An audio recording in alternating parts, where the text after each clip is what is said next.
welcome you all to Physics Kida. Okay, so as we have already promised that in one of the previous video, last video that we had, उसके अंदर हम लोगों ने क्या बात करी थी that we are going to start with a lecture series for the students of undergraduate studies. अब क्या होता है, जो undergraduate studies होती है उन्हें हम लोग popularly जानते कैसे हैं, we call it as the BSc.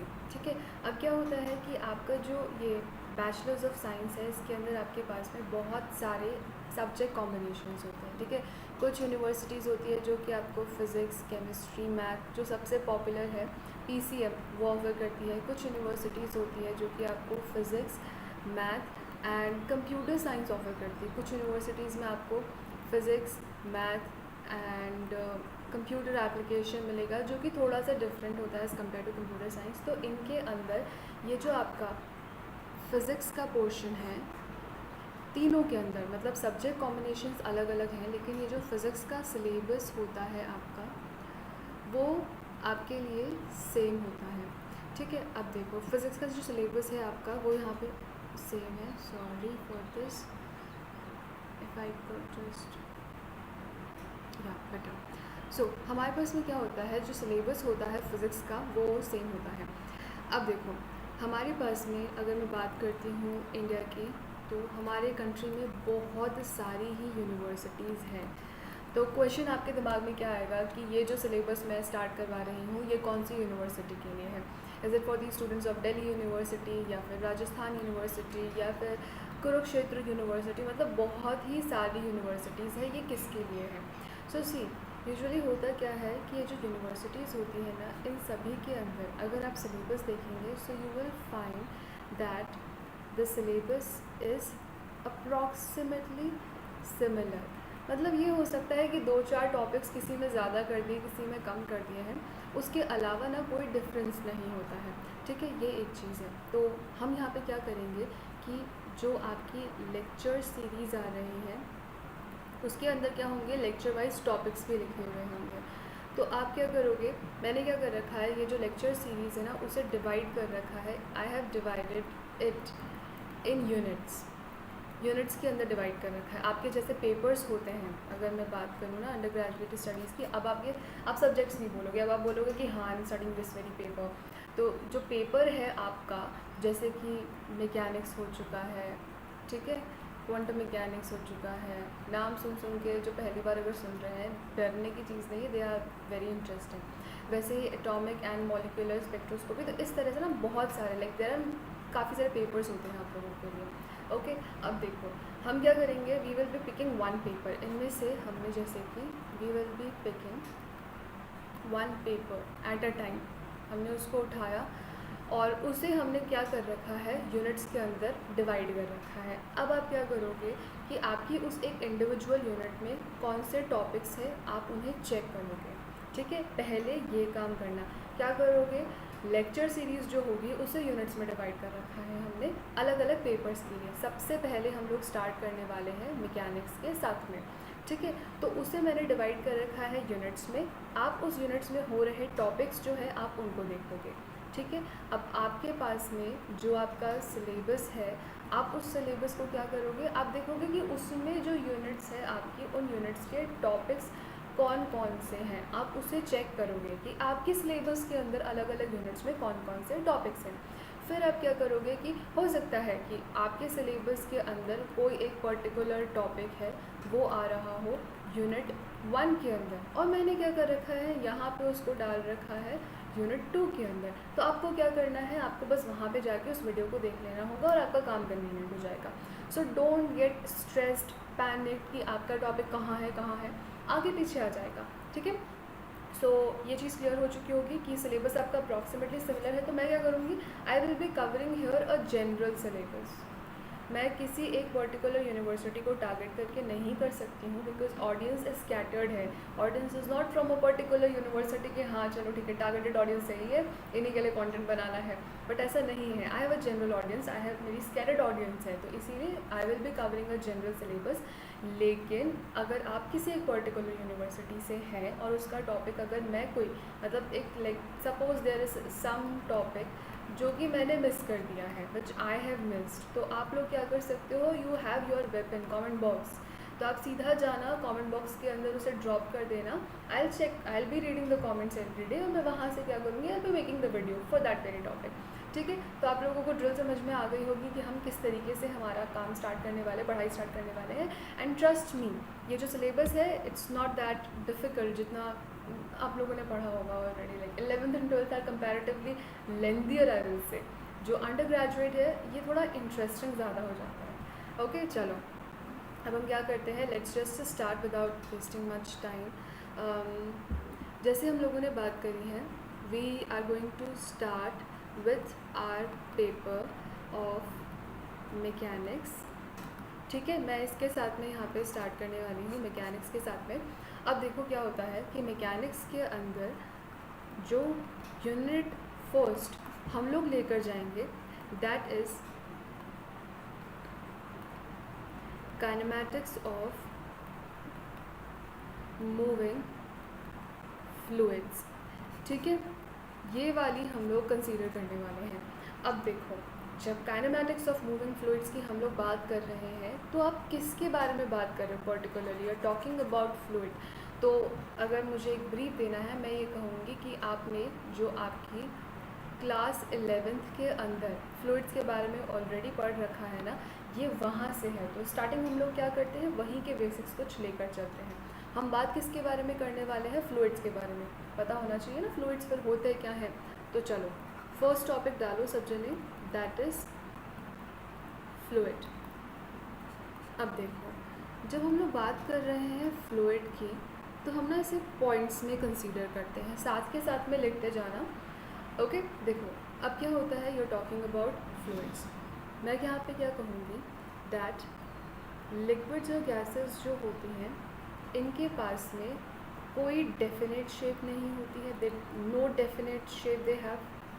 ठीक है, तो लिक्विड्स और गैस के पास में कोई डेफिनेट शेप नहीं है, ये हम जानते हैं। जबकि सॉलिड्स की अगर मैं बात करती हूँ तो they are rigid in nature, right, they have a definite shape. अब क्या होता है, हमारे पास में एक टर्म आती है which I call as the deforming force.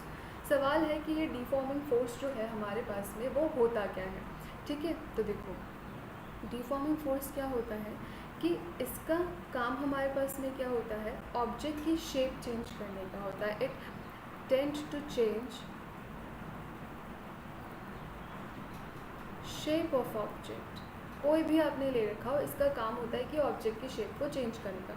तो भाई अगर मैंने सपोज़ करो लिक्विड या गैसेस जो हैं मैंने उन्हें कंसीडर कर रखा है, और मैं अगर उसके ऊपर मेरा ये डिफॉर्मिंग फोर्स जो है इसे अप्लाई करती हूँ तो क्या होगा, इनकी तो कोई डेफिनेट शेप है ही नहीं।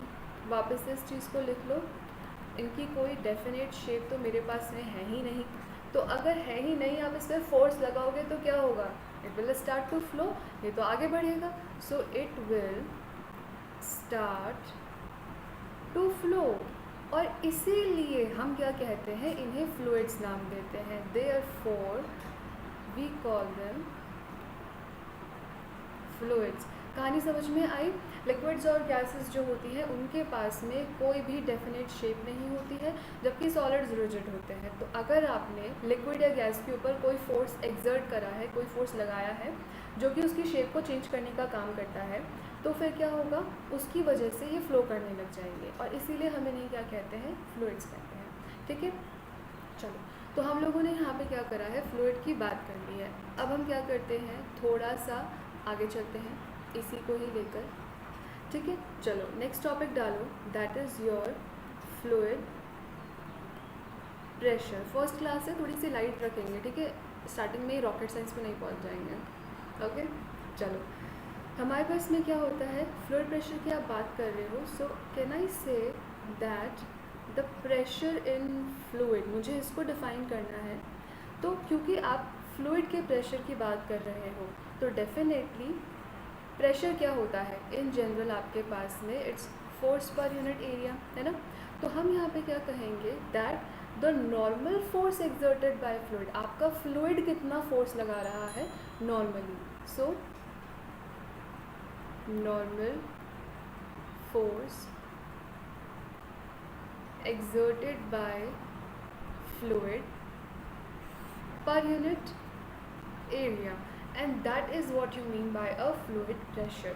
ठीक है, तो ये एक हम लोगों ने यहाँ पर एक और टॉपिक, एक और डेफिनेशन जो है छोटी सी उसको कंसीडर करा है कि क्या होगा भाई फ्लूइड प्रेशर, कि अगर सपोज़ करो ये आपके पास में आपने ले रखा है सरफेस, आप लेकर जा रहे हो, तो इसके नॉर्मल अगर ऐसे इस डायरेक्शन में आपका जो फ्लूइड है वो फ्लो करके आ रहा है, तो ये पर यूनिट एरिया कितना फोर्स लगा रहा होगा इस पर्टिकुलर सरफेस के ऊपर, that is your fluid pressure. ठीक है, चलो नेक्स्ट टॉपिक डालो अब यहाँ पे, which is your pascal law, क्योंकि फ्लूइड प्रेशर से रिलेटेड ही कुछ आना चाहिए ना, इसीलिए हम इस पर आ जाते हैं। ओके, ये आप ऑलरेडी पढ़ चुके हो कि सपोज़ करो ये मैंने ले लिया है, मेरे पास में लिक्विड है, तो ये हर डायरेक्शन के अंदर क्या करता है, ये इक्वल हम कहते हैं यहाँ पे, that it will B exerting, it will B transmitting equal pressure in all directions. ठीक है, तो वही पास्कल्स लॉ है, स्टेटमेंट लिख लेते हैं इसका, that liquid transmit equal pressure in all directions. ठीक है, छोटी छोटी सी डेफिनेशंस है हमारी, इन डेप्थ हमें अभी जो है वो जाना नहीं है क्योंकि इतना हमारे लिए काफ़ी है। चलो अब उसके बाद में हम आते हैं विस्कोसिटी के ऊपर। भाई विस्कोसिटी की जब बात आती है ना, मेरे दिमाग में एक ही एग्जाम्पल आता है जो मैं हमेशा देखती हूँ, फ्रॉम क्लास 11th वहाँ के स्टूडेंट्स से लेकर यहाँ तक ये ना काम कर जाता है एक ही बार में, दैट घर पे करना मत, and if you do it under your own risk, that is अगर आप सपोज करो you have honey and you have water और आपने दोनों को क्या कर दिया, फ्लोर पे फैला दिया है, that is why I said under your own risk. तो क्या होगा, हनी जो होगा it will flow very slowly, ठीक है, और जबकि वाटर जो है ये हमारे पास में फ्लो करेगा कंपैरेटिवली फास्टर, ऑफ कोर्स। अब ये काम होता क्यों है भाई, हनी भी हमारे पास में फ्लूइड है, वाटर भी हमारे पास में फ्लूइड है, तो हनी ने हमारा बिगाड़ा क्या है, so it is because of a property of fluid. कैसी प्रॉपर्टी, लेकिन इस प्रकार का भेदभाव क्यों हो रहा है, तो देखो हमारे पास में क्या होता है, जब भी आपका कोई भी एक फ्लूइड फ्लो करता है तब वो फ्लो किस तरीके से करता है, ये मैंने लिया है कि मेरा फ्लूइड है, ये फ्लो करता है, सपोज लिक्विड की बात कर रहे हो आप, it will be flowing in form of layers, इन फ्लूइड फ्लो करता है इन फॉर्म ऑफ लेयर्स। ठीक है, अब देखो मैंने ये ले ली, मेरी लेयर 1 है, लेयर 2 है, लेयर 3 है, लेयर 4 है, और ये मैंने ले ली मेरी लेयर 5 है। ठीक है, ओके, मैंने क्या बोला कि हमारे पास में कोई भी एक फ्लूइड है वो कैसे फ्लो करेगा, लेयर्स की फॉर्म में फ्लो करने वाला है। ओके, तो अब हमारे पास में यहाँ पर क्या होता है कि जब ये फ्लो कर रहा होगा तो कोई भी 2 लेयर ले लो, इनके बीच में एक रिलेटिव मोशन होगा, है ना, तो वो जो आपका रिलेटिव मोशन है उसकी वजह से हमें यहाँ पर क्या देखने को मिलता है, so what will I say that एक प्रॉपर्टी होती है फ्लूइड की जिसकी वजह से ये इस रिलेटिव मोशन का अपोज करेगा बिटवीन द डिफरेंट लेयर्स। ठीक है, तो एक तरीके से फ्रिक्शन नहीं हो चुका है ये, so yes, so I will say that a property of fluid जिसकी वजह से it will oppose relative motion between its different layers. ठीक है, तो वही हमारे पास में क्या कहलाया जाता है, विस्कोसिटी कहलाया जाता है। सिंपल कट शॉर्ट, फालतू में एक लंबा सा पैराग्राफ लिखवाने की रिक्वायरमेंट नहीं है, समझ में आ चुका होगा। एग्जाम्पल उठाओगे कि भाई ये रहा, ऐसा काम होता क्यों है कि हनी जो है वो इतना धीरे धीरे कछुए की स्पीड से और पानी जो है वो भाग जाता है, तो ये काम क्यों होता है, क्योंकि it's because of a property of fluid. अब उसको समझने के लिए हमें ये समझना इम्पॉर्टेंट है कि भाई हमारे पास में जो फ्लूइड है वो फ्लो करता है in the form of layers, layers की फॉर्म में फ्लो करेगा। तो हमारे पास में जो फ्लूइड है आपका, जो लिक्विड है जिसकी आप बात कर रहे हो, हम यहाँ पे क्या देखते हैं कि एक प्रॉपर्टी होती है जिसकी वजह से अलग अलग लेयर्स के बीच में रिलेटिव मोशन जो है हमारे पास में उसका अपोज होगा। यानी कि अगर सपोज करो ये वाली लेयर आगे भाग के जा रही होगी ना, तो ये क्या करेगी, उसको पीछे खींचेगी, ये वाला काम होगा। तो ये जो रिलेटिव मोशन होता है ये उसका अपोज कर रहा होता है, दिस पर्टिकुलर प्रॉपर्टी ये अपोज कर रही है, and that is what I call as viscosity. This property is what I call as viscosity. ठीक है, चलेंगे आगे। चलो, अब विस्कोसिटी की अगर हम लोगों ने बात कर ली है, हम लोग यहाँ पे बात कर चुके हैं फ्लूइड के बारे में, तो हम लोगों के पास में ये भी इम्पॉर्टेंट आता है ना कि फ्लूइड की आप बात कर रहे हो, फ्लो की आप बात कर रहे हो, तो एनर्जी भी होती होगी। तो हम टॉपिक डालते हैं types of energy of fluid. ठीक है, हम इसके ऊपर आते हैं। चलो, सबसे पहला हमारे पास में क्या है, I have kinetic energy. Okay, आप जो पढ़ के आ चुके हो ना, आप वही ही लिख देंगे, क्योंकि काइनेटिक एनर्जी तो काइनेटिक ही रहने वाली है ना, वो कोई दूसरी एनर्जी तो बन नहीं जाएगी। चलो, तो अब हम आगे चलते हैं। काइनेटिक एनर्जी मेरे पास में क्या हो जाएगी, that energy due to motion of a liquid. क्योंकि आप बात किसकी कर रहे हो, एक फ्लूइड की बात कर रहे हो, तो उसके मोशन की वजह से जो एनर्जी होगी that will be a kinetic energy. और इसका फॉर्मूला भी आप लोगों को ऑलरेडी पता है, दैट इज़ 1/2 mv²। ठीक है, चलिए, काइनेटिक की बात कर ली है तो हम दूसरे की भी बात कर लेते हैं, that is my potential energy.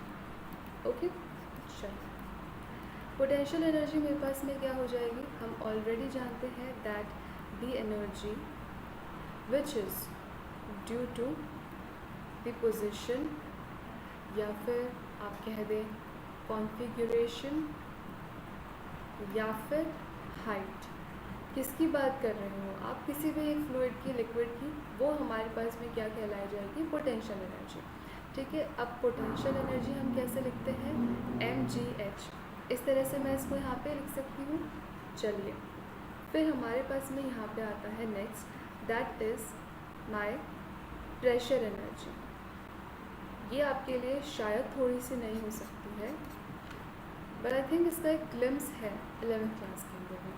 चलो, तो हमारे पास में क्या होता है कि ये सपोज करो आपके पास में एक लिक्विड था, आपने इसके ऊपर क्या करा, एक प्रेशर अप्लाई करा। ठीक है, और उसकी वजह से जो एनर्जी होगी ना, वो आपकी कहलाई जाएगी प्रेशर एनर्जी। ठीक है, तो मैं वापस अगर रिपीट करूँ तो उसको हम साथ में लिखते हुए भी चलते हैं। ओके, सो लिखेंगे इस चीज़ को, that the energy due to pressure exerted on a liquid. ठीक है, वो मेरे पास में कहलाई जाएगी मेरी प्रेशर एनर्जी। तो अब देखिए, जो प्रेशर एनर्जी है इसे हम कैसे लिखेंगे, PV। ठीक है, pressure multiply by volume, pressure times volume हो जाएगा।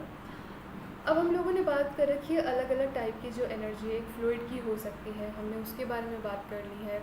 हम लोगों ने फ्लूइड प्रेशर के बारे में बात कर ली है, हम फ्लो के बारे में बात कर रहे हैं ना। तो आपने देखा होगा कि रिवर वाटर जो होता है उसका फ़्लो एक अलग तरह का होता है, जबकि जो टैप वाटर होता है आपका, उसका फ़्लो एक अलग तरीके का होता है। तो जो डिफरेंट टाइप्स है फ़्लो के, अब हम उसके ऊपर बात करेंगे। ठीक है, so you will put the heading here, and that is my types of flow of liquid. Okay, अब हम इस पे आते हैं। चलिए, पॉपुलरली हम पढ़ के आ चुके हैं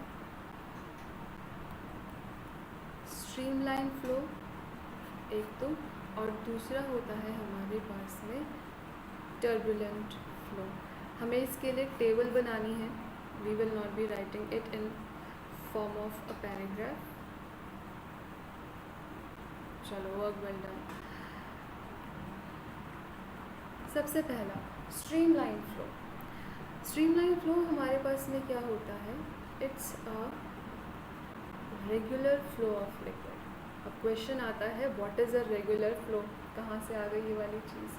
देखो हमारे पास में जैसे कि सपोज़ करो ये एक पार्टिकल है लिक्विड का, ये जा रहा है इस डायरेक्शन में, तो इसके पीछे वाला जो होगा वो क्या करेगा, मैं भी तेरे पीछे आऊँगा, इसके पीछे वाला क्या करेगा, मैं भी तेरे पीछे आऊँगा।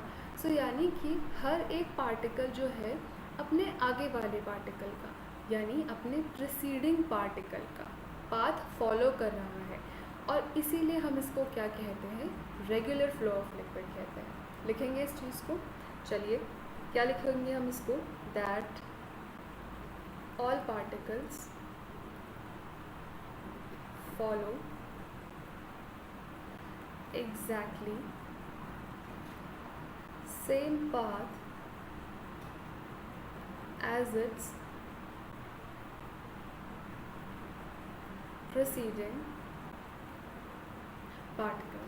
ठीक है, समझ में आ गई होगी कि रेगुलर फ्लो क्या है। तो अगर ये रेगुलर फ्लो है तो can I say that the water which flows through pipes, ये पाइप तो नहीं लग रहा है, स्पेलिंग कहीं से भी हटाओ उसको, पाइप्स। तो हम ये कह सकते हैं कि जो रेगुलर वाटर यानी कि जो हमारा पाइप से फ़्लो करता है, जो हमारी ट्यूब्स से फ़्लो करता है, जो टैप से फ़्लो करता है, वो किस कैटेगरी में आ जाएगा, स्ट्रीमलाइन फ्लो की कैटेगरी के अंदर मैं उसे डाल सकती हूँ। ठीक है, अब देखो टर्बुलेंट फ्लो के ऊपर आते हैं। भाई अगर ये रेगुलर फ्लो है लिक्विड का तो ये क्या हो जाएगा, irregular flow, right? It's an irregular flow of liquid। और इसके लिए आप लिख सकते हैं कि पार्टिकल जो होगा वो अपने प्रीसीडिंग पार्टिकल का पाथ फॉलो नहीं करेगा, इन शॉर्ट। तो उसका एग्जाम्पल हम क्या लिखेंगे, जैसे कि रिवर वाटर हो जाएगा हमारे पास में। Okay, this would be clear to everyone. चलो फर्स्ट पॉइंट अगर क्लियर हो चुका है, sorry this was the first point, second point पे हम आते हैं। सेकेंड पॉइंट हमारे पास में क्या कहता है कि हमारे लिए यहाँ पे जो फ्लूइड पार्टिकल्स होते हैं,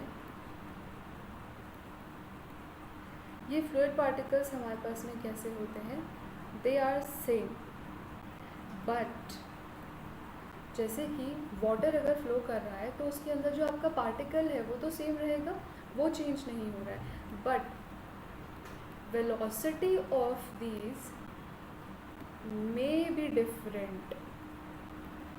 ठीक है, क्या मतलब है कि अगर आपके पास में वाटर अगर फ्लो कर रहा है तो होंगे सारे के सारे उसके अंदर उसके पार्टिकल्स ही, उसके ही मॉलिक्यूल्स, लेकिन उनकी इंडिविजुअल की जो वेलोसिटी है किसी किसी की डिफरेंट भी हो सकती है।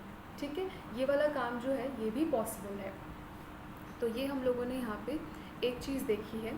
चलिए तो अब हम लोग आगे बढ़ते हैं और नेक्स्ट हम लोग, क्योंकि आप बात कर चुके हो अब फ्लो की, तो फ्लो से ही रिलेटेड एक चीज़ होती है वेलोसिटी, है ना। तो वेलोसिटी है, तो वेलोसिटी में अभी अभी मैंने बोला है कि चेंज भी आ सकता है, चेंज इन द सेंस कि इंडिविजुअल पार्टिकल की अलग अलग हो सकती है, that is a different kind of change. अब हम बात करने वाले हैं एक दूसरी तरीके की चीज़ की, that is velocity we all are familiar with, I will say gradient now. ठीक है, अब मैंने ये एक और चीज़ यहाँ पे यूज़ करी है। अब देखो वेलोसिटी ग्रेडियंट, अब हमारे पास में यहाँ पर जब भी ये ग्रेडियंट आएगा आप समझेंगे इसको किस तरीके से। सो आई विल से कि ग्रेडियंट को हम कैसे समझने वाले हैं, चेंज हो रहा होगा विथ रिस्पेक्ट टू, किसके रिस्पेक्ट में, डिस्टेंस। हमेशा जब भी ग्रेडियंट आएगा उस टाइम पे डिस्टेंस के रिस्पेक्ट में चेंज हो रहा है और कुछ भी हम लोगों को लेकर नहीं जाना है। तो हम इसको लिख लेंगे यहाँ पे that change in velocity with respect to distance, या फिर आप ये भी लिख सकते हो रिलेटिव टू डिस्टेंस।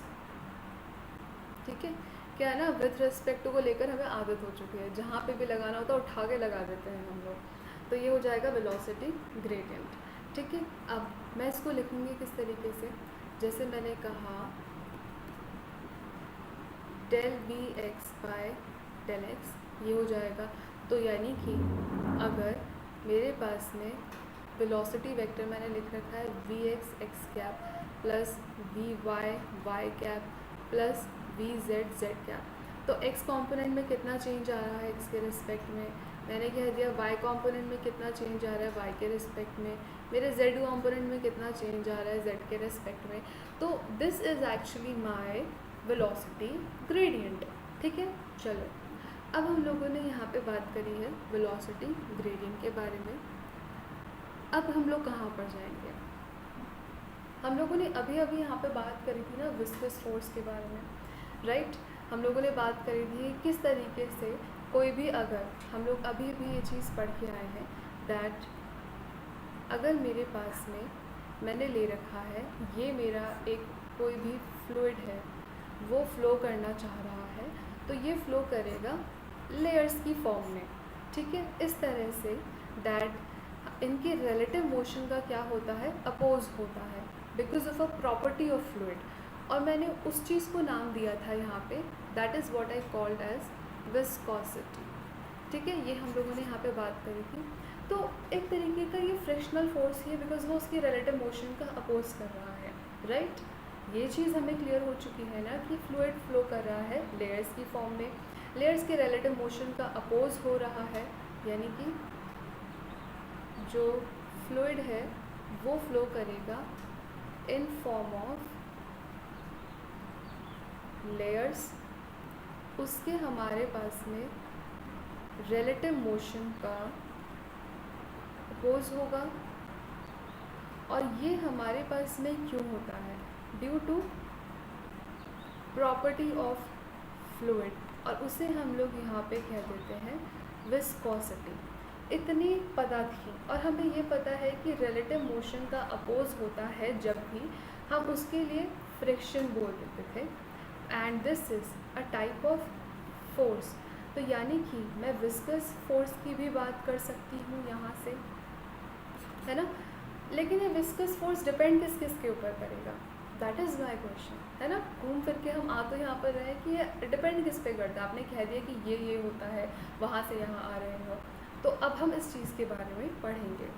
ठीक है, अब आ जाओ हम हमारा नया टॉपिक डाल देते हैं, that is Newton formula. Okay, चलो न्यूटन फॉर्मूले पे हम बात कर रहे हैं। I leave this flow chart for you, इतना रेफरेंस के लिए। देखो हमारे पास में क्या है, पहली बात तो अकॉर्डिंग टू न्यूटन उन्होंने क्या कहा था कि ये जो विस्कस फोर्स लग रहा होगा किन किन के बीच में, दो एडजेसेंट लेयर्स के बीच में। ठीक है, so between any two adjacent layers, किसकी adjacent layers, of a fluid. ये हमारे पास में डिपेंड किस किस के ऊपर करेगा। ठीक है, तो देखो ये जो आपका विस्कस फोर्स होगा, अब वो विस्कस फोर्स हमारे पास में डिपेंड करता है एरिया के ऊपर, the area between the layers. जितना ज़्यादा एरिया होगा लेयर्स के बीच में, उतना ही ज़्यादा क्या होगा हमारे पास में विस्कस फोर्स लगने वाला है। इट्स क्वाइट वेरी ऑब्वियस, आप फिजिकली भी इसे समझ सकते हैं। दूसरा, जिस रेट से आपकी वेलोसिटी में चेंज आ रहा होगा विथ रिस्पेक्ट टू डिस्टेंस, यानी कि जितना ज़्यादा आपकी वेलोसिटी में चेंज आएगा, हो सकता है यहाँ पे आप जा रहे हो, यहाँ पे वेलोसिटी कुछ और थी, इस डिस्टेंस के ऊपर कुछ और हो गई, इस डिस्टेंस पे कुछ और हो गई। So the rate with which your velocity is changing, the rate with which your velocity is changing with respect to the distance, वो भी क्या है, एक डिसाइडिंग फैक्टर का काम करेगा यहाँ पे। आप इसे फिजिकली पूरा समझ सकते हैं। ठीक है, आपके ऊपर कितना फ्रिक्शन लगता है जब आप लोग चलते हो, डिपेंड करता है एरिया के ऊपर, डिपेंड करता है आपके उन सब फैक्टर्स के ऊपर, इन अ सर्टेन वे। ठीक है, in a certain way I am using. So यहाँ पर भी हमारे पास में क्या होगा कि जो हमारा फ्लूइड है वो फ्लो कर रहा है, उसके टाइम पे जो विस्कस फोर्स लगेगा, it will depend upon the area between the layers, it will also depend upon the velocity gradient, मैंने यहाँ पे कह दिया है। So if I call this as equation 1 and equation 2, तो हम यहाँ पे क्या लिख सकते हैं, we can write using, perhaps it should be visible, using equation 1 and 2 क्या आ जाएगा मेरे पास में, that F is proportional to A D we by D Z. ठीक है, मैं यहाँ से क्या लिख सकती हूँ, that F is equal to, proportionality sign हटाओगे कांस्टेंट आएगा, minus eta A D we by D Z, and this is actually an important result which we will be using over and over. So इसको ना inbox. अब देखो दो चीज़ें आती हैं हमारे पास में यहाँ पे। पहला तो क्या है, ईटा, ये है मेरे पास में कोफिशिएंट ऑफ विस्कोसिटी, और दूसरा मैंने यहाँ पे लगाया है नेगेटिव साइन। ये नेगेटिव साइन मैंने क्यों लगाया है, क्योंकि हमारे पास में जो विस्कस फोर्स है is in opposite direction to motion.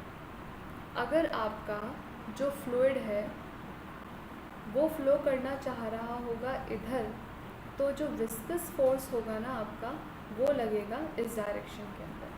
ठीक है, ये वाली चीज़ क्लियर हो गई होगी आप लोगों को, that what am I trying to convey. So that is my one thing. Okay, चलिए अब हमारे पास में यहाँ पे आता है, हम क्या करते हैं, we will now write the dimensional formula for eta. क्योंकि हम लोगों के लिए क्या होता है, एसआई यूनिट, अगर मैं पूछ लूँ आप लोगों से direct SI unit of eta, तो उसे निकालने का तरीका क्या है, डायमेंशनल फार्मूला उठाओ और वहाँ से निकाल दो। तो फटाफट सबका डायमेंशनल फार्मूला लिखो। फोर्स का क्या होता है हमारे पास में, mass times acceleration, so M L T minus 2, mass times acceleration हो चुका है। Area metre square, L square आ जाता है, D V by D Z. यहाँ तो मुझे मिल जाएगा वेलोसिटी, इधर मुझे मिल जाएगा लेंथ, एल से एल कैंसिल, मेरे पास में बचता है टी इनवर्स। ठीक है, अब देखो मुझे निकालना किसका है, ईटा का। फोर्स यहीं पर रखते हैं और बाकी इन दोनों को डिनोमिनेटर में भेज दो, एरिया और d we by D z को। तो फोर्स का क्या है, M L T minus 2 divided by area का क्या है, एल स्क्वायर, और ये d we by D z का क्या है हमारे पास, टी इनवर्स। ठीक है, एक टी इनवर्स से एक टी इनवर्स कैंसिल, एक एल से एक एल कैंसिल, ईटा मेरे पास में क्या आ जाता है, M L inverse T inverse. ये मेरे पास में डायमेंशनल फॉर्मूला जो है, this is my dimensional formula for eta. तो वहाँ से अगर मैं इसकी यूनिट निकालना चाहूँ तो मुझे क्या मिल जाएगी, केजी पर मीटर पर सेकेंड, फेयर एंड फाइन। चलो यहाँ तक अगर हमारे पास में चीज़ क्लियर हो चुकी है तो हम एक लास्ट टॉपिक लेंगे और फिर उसके बाद में ये वाला लेक्चर हम लोग यहीं पर रैप अप करेंगे। ठीक है, चलो लास्ट टॉपिक है मेरे पास में, that is my critical velocity. ठीक है, चलो क्रिटिकल वेलोसिटी अब क्या होती है, सवाल ये है क्यों आ रहे हैं हम इसके ऊपर, क्या ज़रूरत है। सो हम लोगों ने यहाँ पे बात करी थी ना स्ट्रीमलाइन फ्लो, टर्बुलेंट फ्लो की। मैंने कहा था वापस से पहले अगर मैं थोड़ा सा लेकर जाऊँ, यहाँ पे आ जाओ, हमने बात कर रखी है स्ट्रीमलाइन फ्लो के बारे में, टर्बुलेंट फ्लो के बारे में। यहाँ हमने कहा है रेगुलर फ्लो है लिक्विड का, यहाँ हमने कहा है इरेगुलर फ्लो है लिक्विड का। एग्जाम्पल देखोगे रिवर वाटर, और यहाँ पे क्या है, जो तुम्हारा ट्यूब, पाइप, इनका जो वाटर है, that is one thing. They have different velocities, right? The velocity with which they flow. So अब हम लोग velocity के basis पे भी यहाँ पे एक difference create कर सकते हैं कि the velocity will be able to tell me now कि कब हमारे पास में flow turbulent है, कब streamline है। So moral is that कि अब हम क्या करेंगे, critical velocity को define कैसे करेंगे। तो ये मेरे पास में क्या है, it's a velocity below which flow is streamline and above which flow is turbulent. थोड़ा सा अगर वापस से पहले आओ, यहाँ पर देखो क्या दिखता है, इरेगुलर फ्लो है ना, और ये क्या चल रहा है, रेगुलर फ्लो है। थोड़ा सा फिजिकली भी अगर इस चीज़ को समझने के लिए एफर्ट डालोगे ना तो पता चल जाएगा। कोई चीज़ अगर बहुत ज़्यादा तेज़ स्पीड से भाग रही होती है ना तो वो आपके कंट्रोल में नहीं होती है, right. And that is when your flow is also becoming turbulent which is irregular. जबकि अगर वो थोड़ा स्लो स्पीड में होगा तो पीछे वाले पार्टिकल्स उसको कैचअप कर पाएंगे, राइट, उसके साथ साथ में चल पाएंगे। And that is when I use this term of regular flow, ठीक है। तो of course quite very obvious कि स्ट्रीमलाइन फ्लो जो होगा इस केस के अंदर वेलोसिटी कम होगी as compared to the turbulent flow. So एक वेलोसिटी होता है बैरियर, जिससे कम अगर वेलोसिटी हो गई तो स्ट्रीमलाइन, जिससे ज़्यादा अगर वेलोसिटी हो गई तो टर्बुलेंट फ्लो हम लोगों को मिल जाएगा। ये वाली चीज़ आप लोगों को समझ में आनी चाहिए जो मैंने अभी कहा, ठीक है। नहीं तो जस्ट इमेजिन, आप एक बहुत ही बेसिक से इसको फिजिकल सिनेरियो में इमेजिन करके देखो, आपको वहाँ से ये चीज़ क्लिक होगी, ठीक है। चलिए, otherwise there could be a number of classroom activities also. जो फिज़िकल क्लासरूम्स होते हैं उनके अंदर इसके लिए एक्टिविटीज़ भी बहुत सारी हैं 2-5 मिनट की, with which you can test it. चलिए, तो हम लोग इसकी बात कर रहे हैं। सो क्रिटिकल वेलोसिटी के लिए I will be writing it like this. अब देखो, ये क्रिटिकल वेलोसिटी डिपेंड किस किस के ऊपर करती है। It is directly proportional to the density, it is directly proportional to the radius, and it's directly proportional to the coefficient of viscosity, ठीक है। अब देखो, इन तीनों को हम कंबाइन कर सकते हैं। So critical velocity is proportional to rho r eta, and proportionality sign हटेगा तो कोई कांस्टेंट आएगा, let that be my capital R here. ये हम लोग यहाँ पे लेते हैं। अब ये हमारे पास में कैपिटल आर है क्या, this is actually Reynolds number. और रेनॉल्ड्स नंबर क्या होता है, it is a pure number. Pure number तो ठीक है कि ये कोई नंबर ही होने वाला है, लेकिन क्यों हम लोगों ने इसको यूज़ करा है यहाँ पे, ये हमें यहाँ पे बताएगा क्या, इज़ माई वेरी क्वेश्चन। तो देखो, ये जो रेनॉल्ड्स नंबर होता है ना, ये हमें बताता क्या है, इट टेल्स अस, क्या बताएगा कि आपका फ़्लो कैसा है, आपका फ़्लो कब स्ट्रीमलाइन हो रहा है, कब टर्बुलेंट हो रहा है, वो वाली चीज़। So it tells us about nature of flow of liquid, किंतु किस प्रकार, but how will it be telling us about that thing, that when the flow is streamlined and when the flow is turbulent। तो देखो, हमारे पास में क्या होता है कि ये जो रेनॉल्ड्स नंबर है, अगर इसकी वैल्यू 0 से 2000 तक है तो यानी कि फ्लो कैसा है हमारा, स्ट्रीमलाइन है। अगर इसकी जो वैल्यू है वो हमने कहा 3000 से ज़्यादा आ चुकी है तो फ्लो क्या है, टर्बुलेंट है। और इसकी वैल्यू अगर 2000 से 3000 के बीच में है तो फ्लो कैसा हो जाएगा हमारा, अनस्टेबल, क्योंकि जो आधे कचरे वाली स्टेज होती है उसमें कुछ भी मिलता नहीं है आपको हमेशा, ठीक है। So that in that very case the flow is going to be unstable, okay. सो ये एक चीज़ हम लोगों ने यहाँ पर देखी है। अब मैं क्या करती हूँ, इसे तो मैं रख देती हूँ एक बॉक्स के अंदर, क्योंकि ये मेरी अब दूसरे काम से ना मिक्स नहीं हो जाना चाहिए, I don't want that to happen, ठीक है। मैं इसको लेकर ना नीचे आती हूँ। क्या लिख रखा है मैंने यहाँ पे, that my critical velocity is R rho small R and eta. तुम लोगों ने डायमेंशनल फॉर्मूला पढ़ा था 11th के अंदर और उसकी एप्लीकेशंस भी देखी थी 11th क्लास, वहाँ पे आप लोगों ने डायमेंशनल फॉर्मूला पढ़ा है और उसकी आपने एप्लीकेशंस भी देखी हैं। अब ना एप्लीकेशन का लाइव टेस्ट करवाऊँगी मैं यहाँ पे, देखो क्या होता है, ये जो फॉर्मूला है हमारे पास में, मुझे दिख रहा है कि ये इन सब फैक्टर्स पर डिपेंड करेगा। क्वेश्चन है कैसे, मतलब ये आपने लिख दिया है ना कि रो आर और eta, but rho to the power 1 ही होगा, 2 नहीं हो सकता है। तो वो चीज़ें हम लोग यहाँ पे अब चेक करेंगे, ठीक है।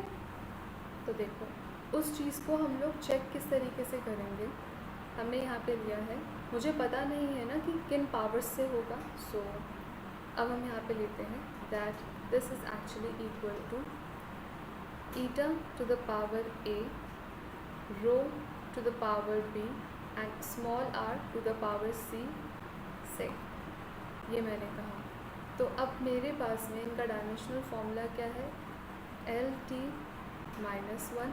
ईटा का क्या है, अभी अभी निकाल कर आए हो, यही था, to the power A, density mass per unit volume M L minus 3 to the power B, R is radius that is my length to the power C. यहाँ पर m नहीं है ना, तो मैं m टू द पावर 0 कर दूँ, मुझे 1 ही मिलेगा और मेरा काम हो जाएगा। इज़ इक्वल टू m मैंने यहाँ पर इसलिए लिखा बिकॉज RHS पे मेरे पास में m है, इसलिए मुझे LHS पर भी एक m चाहिए था। तो m to the power a plus b, यहाँ से और यहाँ से उठा लिया, l to the power minus a हो जाएगा यहाँ पे, माइनस 3 भी हो जाएगा यहाँ पे, और प्लस c हो जाएगा, t to the power minus a। हो गई ये चीज़। नाउ कंपेयरिंग पावर्स, LHS और RHS के ऊपर अगर बेस सेम है तो पावर भी सेम होती है। If on LHS and RHS base are same then power will also be same, ठीक है। क्या इम्प्लाई कर सकते हैं, a plus b equals to 0 होगा, minus a minus 3b plus c 1 होगा एंड माइनस a माइनस 1 होगा। यहाँ से a की वैल्यू क्या आ जाती है, 1।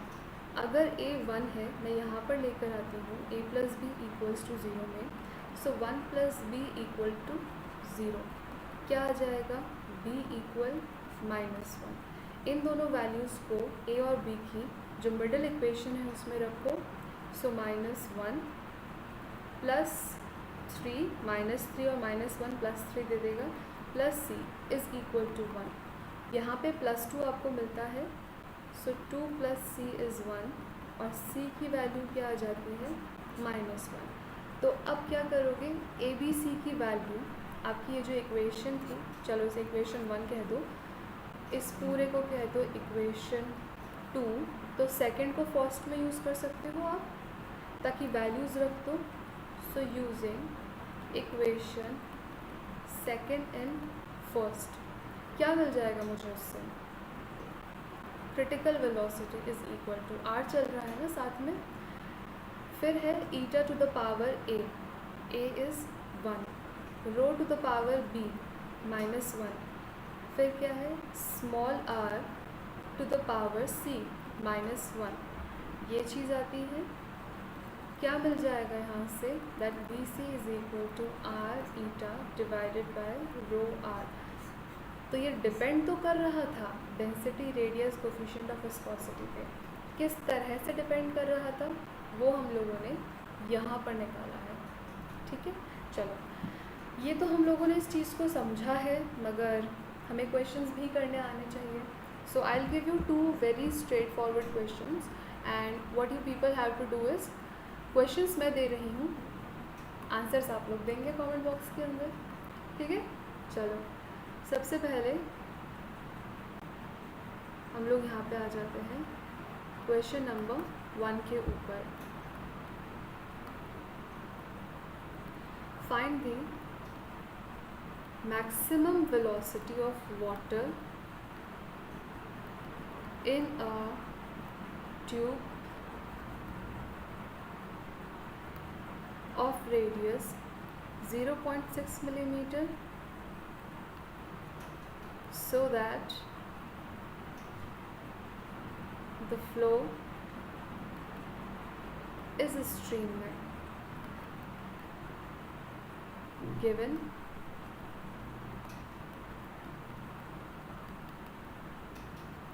viscosity of water is 0.001 Pascal second and Reynolds number आपको दे रखा है 1000 और that's it, that's all that you need. इसका सॉल्यूशन आप खुद निकालेंगे और जो आपका रिज़ल्ट आता है फाइनल वो आप कमेंट बॉक्स के अंदर मुझे बताएंगे, ठीक है। क्वेश्चन देखो ध्यान से, बोला क्या गया है कि मैक्सिमम वेलोसिटी जो है आपको वाटर की बतानी है इन अ ट्यूब में फ्लो हो रहा होता है तब कैसा होता है, स्ट्रीमलाइन, और उसने वही बोला है ताकि आपका फ्लो कैसा रहे, so that the flow is streamline, ठीक है। सारे फैक्टर्स आपको दे रखे, डायरेक्ट क्वेश्चन है, आपको फॉर्मूले में वैल्यूज़ को पुट करना है और आंसर जो है उसे निकालना है। क्वेश्चन नंबर 2 के ऊपर आ जाओ। Find the maximum velocity of water for streamline flow in a tube. Maximum velocity water की आपसे पूछी है, स्ट्रीमलाइन फ्लो होगा ट्यूब के अंदर, हमें भी पता था। अगर ये सिर्फ ट्यूब कहता तब भी हम लोग गेस कर लेते कि वहाँ पर तो फ्लो कैसा होगा, स्ट्रीमलाइन ही होने वाला है, ठीक है। चलो आगे क्या दे रखा है क्वेश्चन में, streamline flow in a tube of, diameter आप लोगों के लिए गिवन है यहाँ पे, of diameter 1 millimeter. The coefficient of viscosity is 0.001 Pascal second and Reynolds number आप लोगों के लिए यहाँ पर दे रखा है 2000। सारी वैल्यूज़ है, again it's a direct question, आप सीधा वैल्यूज़ यहाँ पे रखेंगे और आपका जो आंसर होगा आप उसे कमेंट बॉक्स के अंदर मुझे बताने वाले हैं, ठीक है। चलो अब ये जो था, दिस वॉज माई लेक्चर 1। आपका ये जो पूरा का पूरा यूनिट 1 है which is your kinematics of moving fluid, ये कंप्लीट हो जाएगा इन 5 to 6 लेक्चर्स, ठीक है। 5 से 6 लेक्चर्स के अंदर ये ख़त्म हो जाएगा and no lecture would be more than 1 hour। 1 hour is like a limit which I have set, ठीक है। So this was all for today's lecture. Next class के अंदर हम लोग स्टार्ट करेंगे with a new topic. Please make sure कि आप लोग क्वेश्चंस करें, साथ में पढ़ें, जो नोट्स जिस तरह से है उन्हें आप बनाते हुए चलें along with me also, and जो क्वेश्चंस आपको दिए हैं make sure that you mention their answers in the comment box below, and चलो I'll see you in the next class then।